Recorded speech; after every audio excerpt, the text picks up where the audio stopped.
क्या आपने कभी खुद से पूछा है कि वास्तव में मैं कौन हूँ? क्या मैं एक पिता, एक पति, एक मित्र, एक यात्री या एक रोगी हूँ?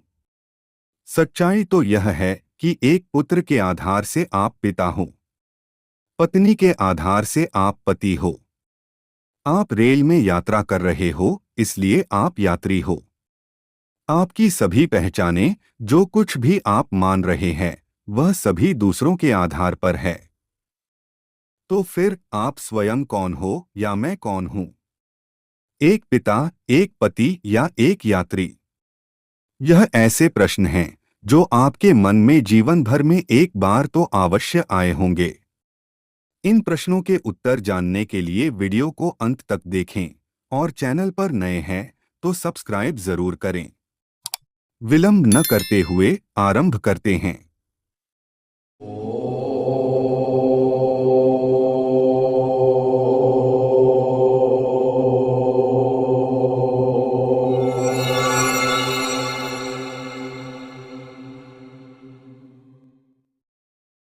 मनुष्य के मन में कई बार यह प्रश्न जागता है कि मैं कौन हूँ? मुझे संसार के ताप क्यों जला रहे हैं और मेरा हित कैसे होगा? संत और ऋषि मुनि कहते हैं कि सबसे पहले तो इस बात को अपने दिमाग में बैठा लो कि तुम शरीर नहीं हो। यह तो वस्त्र स्वरूप है। तुम भगवान की पराशक्ति के अंश स्वरूप जीवात्मा हो। यह जीवात्मा हमेशा ही जीवात्मा रहती है, परमात्मा नहीं बनती। ब्रह्मा या परमात्मा तो इसके कारक हैं। बहुत से लोगों की धारणा है कि हम ब्रह्मा हैं, परंतु अभी माया में फंस गए हैं, इसलिए जीव कहला रहे हैं। यह गलत धारणा है। ब्रह्मा सर्वशक्तिमान है। वह कभी माया में नहीं फंसता। नहीं, उसकी बहिरंगा शक्ति माया में इतनी ताकत है कि वह सर्वशक्तिमान को इस तरह आबद्ध कर सके। और न सर्वशक्तिमान ऐसा होता है कि न चाहते हुए भी वह माया के बंधन में पड़ा रहे, वह बार बार चेष्टा करने पर भी उससे निकल नहीं पाए। यदि ऐसा ही होता तो फिर उसे सर्वशक्तिमान ब्रह्मा ही क्यों कहा जाता? एक बार के लिए मान भी लिया जाए कि यह जीव साधना करके फिर ब्रह्मा बन जाएगा, तब भी बात सही नहीं लगती। यदि वह पहले ब्रह्मा था और बाद में इसे माया ने अपने चंगुल में फंसा लिया, फिर तो सारी साधनाएं बेकार ही हो जाती हैं। क्योंकि आज हम साधना करके माया से छुटकारा पाकर ब्रह्मा बन भी जाएं, तो कभी न कभी फिर माया हमें पकड़ लेगी और हम जीव बन जाएंगे, क्योंकि पहले भी तो उसने हमें पकड़ा ही था। अगर यही क्रम है कि साधना करके हम ब्रह्मा बने और फिर बार बार हमें माया घसीट कर यहीं फंसाती रहे, तो फिर साधना करने का क्या लाभ है? किसी किसी का कहना है कि जीवात्मा जब परमात्मा में लीन हो जाती है, तब वह परमात्मा बन जाती है।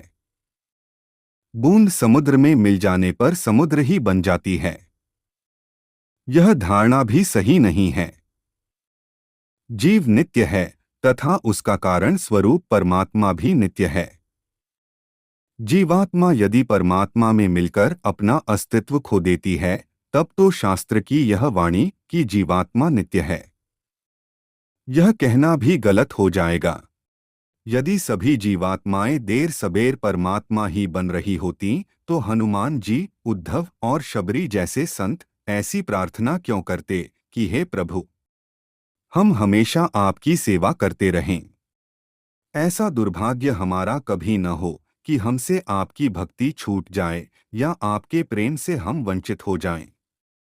इतने पहुँचे हुए संतों की ऐसी प्रार्थना का क्या तात्पर्य है? यह बहुत अच्छा प्रश्न है कि मैं कौन हूँ। चैतन्य महाप्रभु हमें बताते हैं कि जीव अपने स्वरूप में भगवान का सेवक है तथा उसकी तटस्थ शक्ति से प्रकाशित हुआ है। गीता में श्री कृष्ण कहते हैं कि जीव मेरी परा प्रकृति का अंश है। उनके इस कथन का तात्पर्य है कि यह जीव परमात्मा का नित्य दास है। सभी वैष्णव आचार्य इसकी उच्च स्वर से उद्घोषणा करते हैं कि ये पहले भी दास था, अब भी दास है तथा भविष्य में भी नित्य दास ही रहेगा। समझना इतना ही है कि संसार में फंसे रहने के कारण या भगवान को भुला देने की अवस्था में प्रभु का यह दास पीड़ाओं से तापित रहता है, जबकि जीव साधना या भक्ति से जब मुक्तावस्था में भगवान की भक्ति करता है तब पीड़ाएं तो उसके पास फटकती ही नहीं। उस समय जीव या मनुष्य या प्रभु का सेवक नित्य आनंद की भूमिका में रहता है। एक बार यदि कोई इस भूमिका में पहुंच जाए फिर उसे कभी जन्म मृत्यु के चक्र में भटकना नहीं पड़ता। भक्तिमार्गी लोग भगवान के दास होने की इस धारणा में विश्वास करते हैं और इसी के अनुसार अपने जीवन के शील, कर्म तथा आचरण आदि निर्धारित करते हैं। इसलिए वे गूढ़ और अमूर्त चिंतन में भटकते नहीं और उनका जीवन परिवार और समाज के साथ ही सहज उल्लास से व्यतीत होता है। आज की हमारी प्रस्तुति में इतना ही। अगर आपको हमारी यह वीडियो अच्छी लगी हो तो लाइक करें, कमेंट करें और धर्मार्थ चैनल को सब्सक्राइब जरूर करें। मिलते हैं एक और ज्ञानवर्धक वीडियो के साथ। तब तक के लिए जय जय श्री राम।